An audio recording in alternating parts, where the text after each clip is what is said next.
আহা কি আনন্দ, আহা কি আনন্দ, আকাশে সূর্য নিচে মাটি, আহা কি আনন্দ, আহা কি আনন্দ। আরে ও গোপাল দাদা, গোপাল দাদা, এই সকাল সকাল কি আবার পিছু ডাকলো? আরে আমি গো আমি। আমি তো আমি নামে কাউকে চিনি না। আরে তুমি একটু পেছন ফিরে তাকাও তো। আমি তো সামনে যাচ্ছি, পেছনে তাকাবো কেন? ঠিক আছে, তাহলে আমি তোমার সামনে আসছি। আরে দৌড়াচ্ছ কেন? হ্যাঁ, আরে দাঁড়াও দাঁড়াও বলছি, দাঁড়াও, নইলে কিন্তু আমি মহারাজের কাছে যাব। হ্যাঁ, ও ভোলা তুমি? আরে আগে বলবে তো, আমি করছিলে কেন? একদম কথা ঘোরাবে না গোপাল দাদা। এবার বলো কি বলছি। দেখো, আমি তোমাকে আগের বছর 50 মোহর ধার দিয়েছিলাম। এ কি, তোমার তো মিষ্টির দোকান, ধার দিলে তো লোকে ছুরি কাঁচি ধার দেয়, আর তুমি মোহরে ধার দেওয়ার ব্যবসা শুরু করেছো কবে থেকে বলো দেখি? আবার কথা ঘোরানো শুরু করেছো। হ্যাঁ, আমি এবার কিন্তু সত্যি মহারাজের কাছে যাব। আরে মজা করছি তো। আরে বারবার আমাদের মধ্যে মহারাজকে টেনে আনার কি দরকার বলো তো? সে না হয় টানলাম, তবে তুমি ওই আমার 50 মোহর সুদ সহ কবে ফেরত দেবে বলো তো? আর কিন্তু তোমার হাতে ওই 1 সপ্তাহ সময় আছে। হ্যাঁ, 1 সপ্তাহ মানে কতদিন ভাই? 7 দিন, 7 দিন। 7 দিন? আচ্ছা 7 দিন মানে কত ঘন্টা? 24 গুণ 7, মোট ওই 168 ঘন্টা। ও, অনেক সময় আছে। দেখো গোপাল দাদা, তোমার সাথে কিন্তু আমার ওই কাগজে কলমে লিখিত পড়িত আছে। হ্যাঁ, যদি ওই সময়ের মধ্যে তুমি আমার কাছ থেকে নেওয়া ওই অর্থ আমাকে ফেরত না দিতে পারো, তাহলে কিন্তু তোমার ওই বাড়ি ঘর সব আমার হয়ে যাবে। হ্যাঁ, হ্যাঁ হ্যাঁ, মনে আছে মনে আছে। এখন রাজসভায় যাই, 168 ঘন্টা পেরিয়ে গেলে চলে এসো, কেমন? বেশ, কথাটা মনে থাকে যেন। হ্যাঁ, তখন আর কিন্তু কোনো চালাকি করতে যাবে না, আমি সোজা মহারাজকে বলে দেব। ঠিক আছে ঠিক আছে।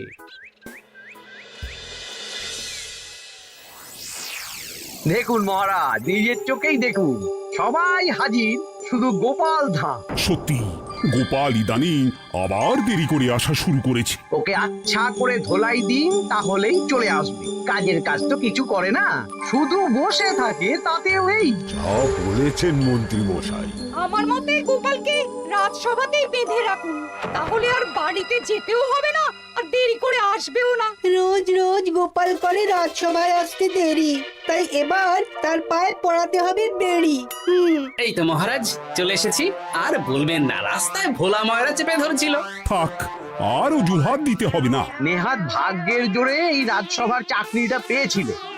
মহারাজ ভালো মানুষ, তাই তোমাকে পুষছেন। আচ্ছা আপনি কি বলতে চাইছেন কি? আমি বলতে চাইছি যে মহারাজ যদি তাড়িয়ে দেন, তাহলে তোমার কি কিছু করে খাওয়ার যোগ্যতা আছে গোপাল? আপনার নিজের যোগ্যতা আছে? আছে বলেই মুখ ফুলিয়ে বলছি। হ্যাঁ, মন্ত্রী এটা একটা ভালো প্রসঙ্গ তুলেছে। আমার রাজসভার সকল সভাসদদের বলছি, যদি কোনো কারণে তোমাদের চাকরি চলে যায়, তাহলে তোমরা কি করবে একবার ভেবে দেখেছো? না মহারাজ, ভাবনাটা আমি সঠিক সময় কাজে লাগাই, ওই অকারণে ভেবে মাথা খারাপ করতে চাই না। আহা, রাজসভার চাকরিটা তো তোমাদের পেশা। এই পেশার বাইরে তোমরা কে কি করতে পারবে? দেখুন মহারাজ, আমি তো ভেবেই দেখেছি যে যদি রাজসভার চাকরি না থাকতো, তাহলে আমি ব্যবসা করতাম। আমি মহারাজ যদি বিজ্ঞানী না হতাম, তাহলে শিক্ষা দান করতাম। আমি তো ছবি আঁকতাম, কলম না থাকলে আমি তুলি ধরবো। আমি কামারশালায় কাজ করতাম। আমার তো ছোটবেলায় মূর্তি বানানোর শখ ছিল, আমি মৃৎশিল্পের কাজ করতাম। কি গোপাল, এবার তুমি বলো। সবাই তো কিছু না কিছু বিকল্প ভাবনা চিন্তা করে রেখেছে। দেখুন মহারাজ, অনেক ভেবে দেখলাম আমার কাজ তো ভাড়ামো, তাই আমি লোক হাসিয়েই পয়সা রোজগার করব। আর বিশেষ কোনো গুণ তো আমার মধ্যে খুঁজে পাচ্ছি না মহারাজ। বেশ, আমি একটা ছোট্ট পরীক্ষা নেব। আজকের পর থেকে আগামী 7 দিন, আর এই 7 দিন তোমরা তোমাদের যা মন চায় সেটা করে রোজগার করবে। আমি তো খেতে ভালোবাসি। তাহলে খাবে। গোপাল হয় মুখ খুলে থাকে, নইলে চোখ বন্ধ করে। ও শুধু দুটো কাজই ভালো করতে পারে। আর 7ম দিনের শেষে বিচার হবে কে কত রোজগার করেছে। যার রোজগার সবচেয়ে বেশি হবে তাকে আমি দেব 100 মোহর উপহার। আর মহারাজ, যে সবচেয়ে কম রোজগার করবে তার বেতন থেকে আগামী 10 মাস 10 মোহর করে কাটা হবে। কি রাজি তো? হ্যাঁ, রাজি রাজি আমি জানি যে গোপাল ফুটো করিও রোজগার করতে পারবে না, তাই গোপালই হারবে। বেশ, আর যদি অন্য কেউ হারে? তাহলে আমি নিজের বেতন থেকে তাকে আগামী 10 মাস 10 মোহর করে দেব। ব্যাস, এবার তোমরা কাজে লেগে পড়ো।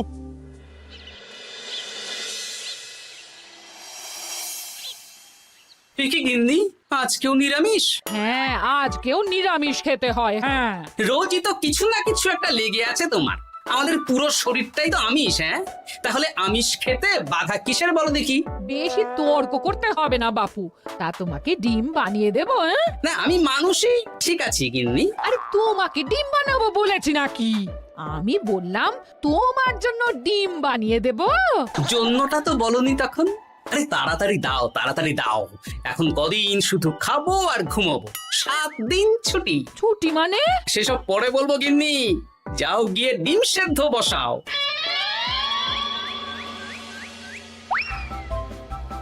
আরে করছোটা কি? বাড়িতে যা মোহর আছে সব তুলে কোথায় নিয়ে যাচ্ছ? আড়ত বাজারে। কেন কেন? তুমি আড়তে গিয়ে কি করবে? আড়তটাই কিনে নেব। কেন? তাহলে খোলা বাজারের সব ব্যবসায়ী আমার কাছে আসতে বাধ্য হবে, আর আমি ভালো মুনাফা রেখে সব বিক্রি করব। এ কি? রাজবাড়ির সুখে চাকরি ছেড়ে দিলে নাকি? না না না, এখন 1 সপ্তাহ ব্যবসা করে মহারাজের কাছে আমার যোগ্যতা প্রমাণ করব। সব পরে বুঝিয়ে বলবো।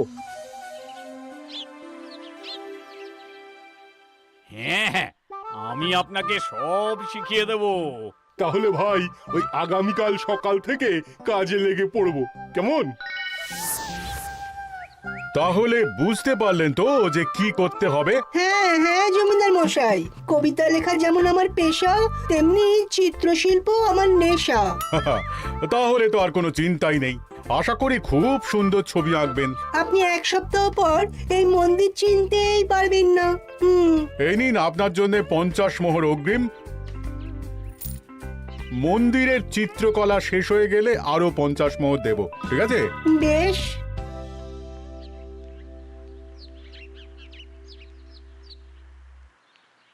এই হাত চালা, হাত চালা। হাত পা সবই তো চালাচ্ছি মন্ত্রী মশাই। আপনি এত শাকসবজি আনাজ দিয়ে করবেনটা কি? আমি এখন 7 দিন কৃষ্ণনগরের বাজার নিয়ন্ত্রণ করব, তাই সব জিনিসপত্র আড়ত থেকে আমি নিজেই কিনে নিয়েছি। এবার সাধারণ বাজারের দোকানদাররা আপনার কাছে আসবে। কাল সকাল থেকে শুধু মোহর গুনবো।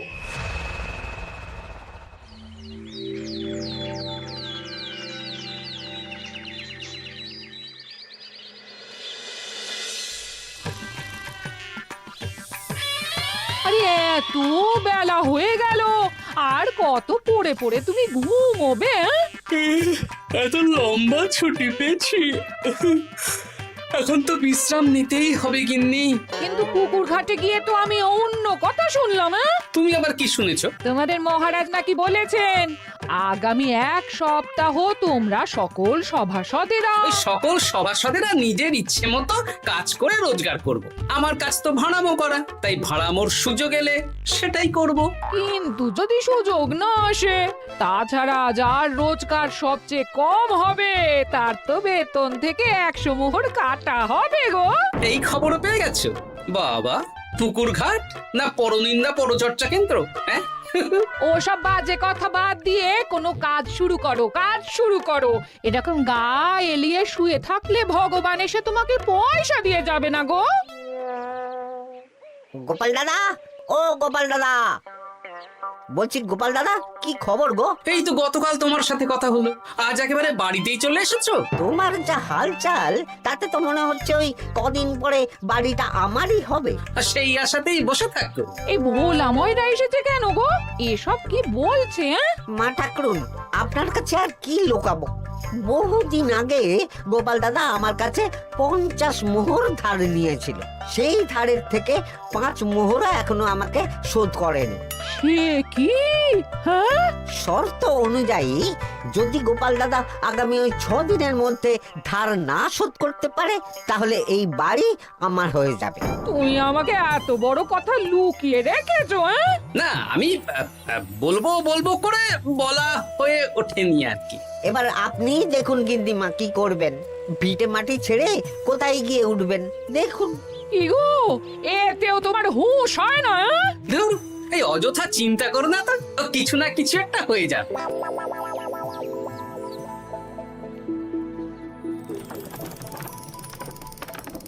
বাহ বাহ বাহ, পণ্ডিত মশাই, আপনি তো এর মধ্যেই কাজ শিখে গেছেন। আমি তো ছোট থেকেই মাটির পুতুল বানাতে ভালোবাসতাম। বিভিন্ন দেবদেবীর মূর্তি নিজেই বানাতাম, তারপর পুজো করতাম। আমার পরম সৌভাগ্য আপনার মতন পণ্ডিত মানুষ আমার কুমোর শালায় কাজ করছেন। কোনো কাজই তো ছোট নয়। সত্যি সভাকবি মশাই, আপনার তুলিতে জাদু আছে। কি সুন্দর কারুকার্য। সবই আমার মা বাবার দান।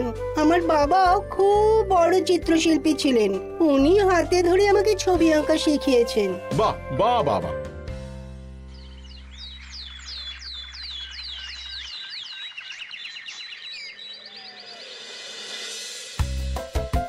এই যে পুটি, আজকে তো একটা মজার জিনিস শেখাবো। কি জিনিস? নয়ের নামটা তো তোরা পড়েছিস, হ্যাঁ, বল তো। 9 একে 9, 9 দুগুণে 18, 3 9 27, 4 9 36। ঠিক আছে ঠিক আছে, এবার থাম। পুরো মুখস্থ। সে তো বুঝতেই পারছি। এবার মজার জিনিসটা দেখ। 9 কে 9, 9 দুগুণে 18, 18 মানে কি? 1 10 8। হ্যাঁ, এবার 1-এর সাথে 8 যোগ কর, কত হয়? 9 3 9 কত? 27। 2-এর সাথে 7 যোগ করলে কত হয়? 9 36-এর 3-এর সঙ্গে 6 জুড়লে 9। আরে বাস, দারুণ তো। হ্যাঁ হ্যাঁ।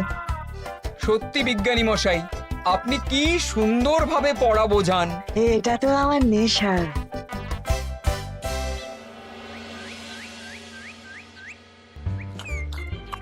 বলছি, তুমি তো দিব্যি বাড়িতে বসেই আছো। হ্যাঁ, কিছুই তো করছো না।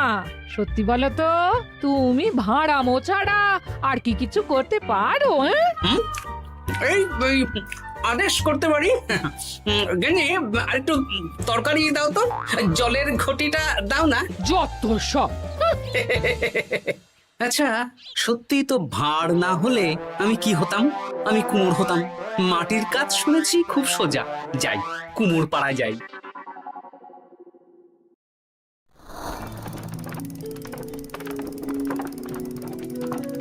আমার কি সৌভাগ্য, রাজসভার দুজন সভাসদ আমার সঙ্গে কাজ করছে। আচ্ছা, এইভাবে ঘোরাবো? এই যা, হলো না হলো না। এটা কি মুড়ির মোয়া নাকি? দাও, আমাকে করতে দাও, তুমি অন্য কিছু করো।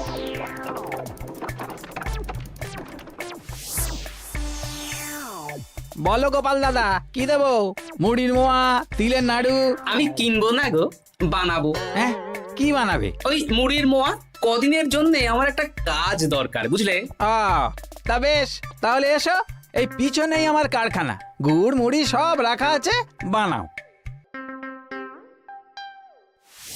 এই দেখো, এই যে গুড়ের হাঁড়ি আর ওই যে মুড়ির বস্তা, এবারে বানাও। বেশ, আমি তবে সামনে দোকানটা সামলাই।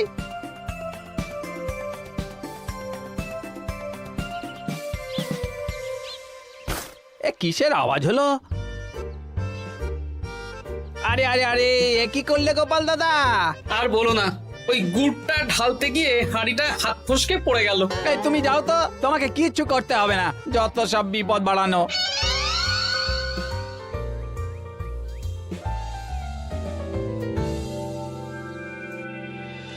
তোমার তোমার দ্বারা কিছুই হবে না। হ্যাঁ, সত্যি তো আমার দ্বারা যে কিছুই হবে না গিন্নি। তাহলে তুমি করবেটা কি? এমন করে বলো না গিন্নি, সবারই খারাপ সময় যায়। আর খারাপ ভালো, যে সামান্য মুড়ির মোয়া বানাতে পারে না তার মুখে এসব মানায় না, মানায় না। এদিকে বাজারে সবজির দাম হু হু করে বেড়ে গেছে। হ্যাঁ, তাই নাকি? বলি তুমি জানবে কি করে? কদিন তো শুয়ে বসে আছো, আমি তো বাজার দোকান করি। মন্ত্রী মশাই এখন আড়ত সামলাচ্ছেন আর সাধারণ বিক্রেতাদের চড়া দামে বিক্রি করছেন। হ্যাঁ, ও বেটা জীবনে শোধরাবে না। উনি তো তাও ছলে বলে রোজগার করছেন গো। আর তাছাড়া অনেকে পথে গান শুনিয়েও রোজগার করেন, সেটাও তো তুমি পারবে না। হ্যাঁ, এই তো পেয়েছি। 6 দিনের মাথায় তো রাজসভায় একটা বৈঠক হবে, সেদিনই আসল মজা জমবে। কিসের মজা গো? হ্যাঁ, সেটা সেদিনই বুঝতে পারবে।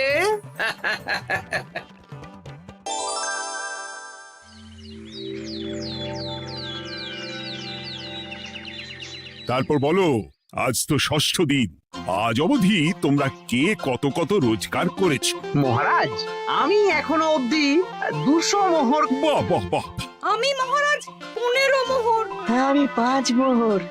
বিভিন্ন বাড়িতে বাচ্চাদের পড়াচ্ছি, শিক্ষাদান করছি দিনরাত। সেনাপতি? আমি 10 মোহর পেয়েছি, আরো পাবো। আমি 50 মোহর অগ্রিম পেয়েছি, আরো পাবো আগামীকাল। বাহ বাহ বাহ, সবাই তো ভালোই রোজগার করেছো। আর গোপাল, তুমি বলো। মহারাজ, আমি এখনো অবধি কোনো রোজগার শুরু করিনি। আমি আগেই বলেছিলাম গোপাল একটা কানা করিও রোজগার করতে পারবে না। আসলে মহারাজ, আমি আজ সকালেই আমার প্রতিভা খুঁজে পেলাম। তোমার আবার কি প্রতিভা? আমি ভালো গান গাইতে পারি মহারাজ। আমার ছোট্টবেলার ইচ্ছে ছিল আমি রুদ্ধদ্বার সভা করব, গান গাইবো, আর দর্শক বা শ্রোতারা আমার গান শুনে আমাকে পয়সা দেবে। বাহ বাহ বাহ, তা শোনালি না কেন? আমি চাই আপনারা সবাই আমার বাড়িতে আসুন, আমার গান শুনুন। এই না না না না না, তোমার গান শুনে অর্থ ব্যয় করতে পারবো না গোপাল। যদি শোনাতে হয় তো বিনামূল্যে শোনাও। তুমি ভেবেছো কায়দা করে গান শুনিয়ে রোজগার করবে? সেসব চালাকি কিন্তু চলবে না। না মহারাজ, আমার গান শুনতে আসার জন্য একটা কানা করিও খরচ করতে হবে না। আমি বিনা পারিশ্রমিকে গান শোনাবো। বেশ, তাহলে কবে শোনাবে বলো? এখনই চলুন, শুভস্য শীঘ্রম। আবার যেতে হবে কেন? এখনই শোনাও। আমার আবার নিজের বাড়ি ছাড়া প্রতিভা বিকশিত হয় না। বেশ তো, এই কদিন টানা কাজ করেছি, তোমার গান শুনে মনটা যদি ফুরফুরে হয়ে যায় ভালো তো। চলো গোপাল। আসুন আসুন, সবাই ভিতরে আসুন, আসন পাতা আছে, সবাই বসুন।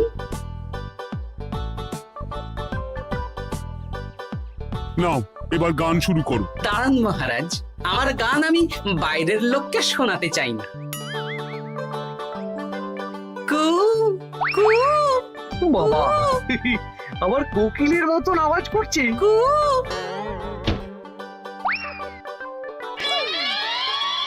নাও নাও, শুরু করো।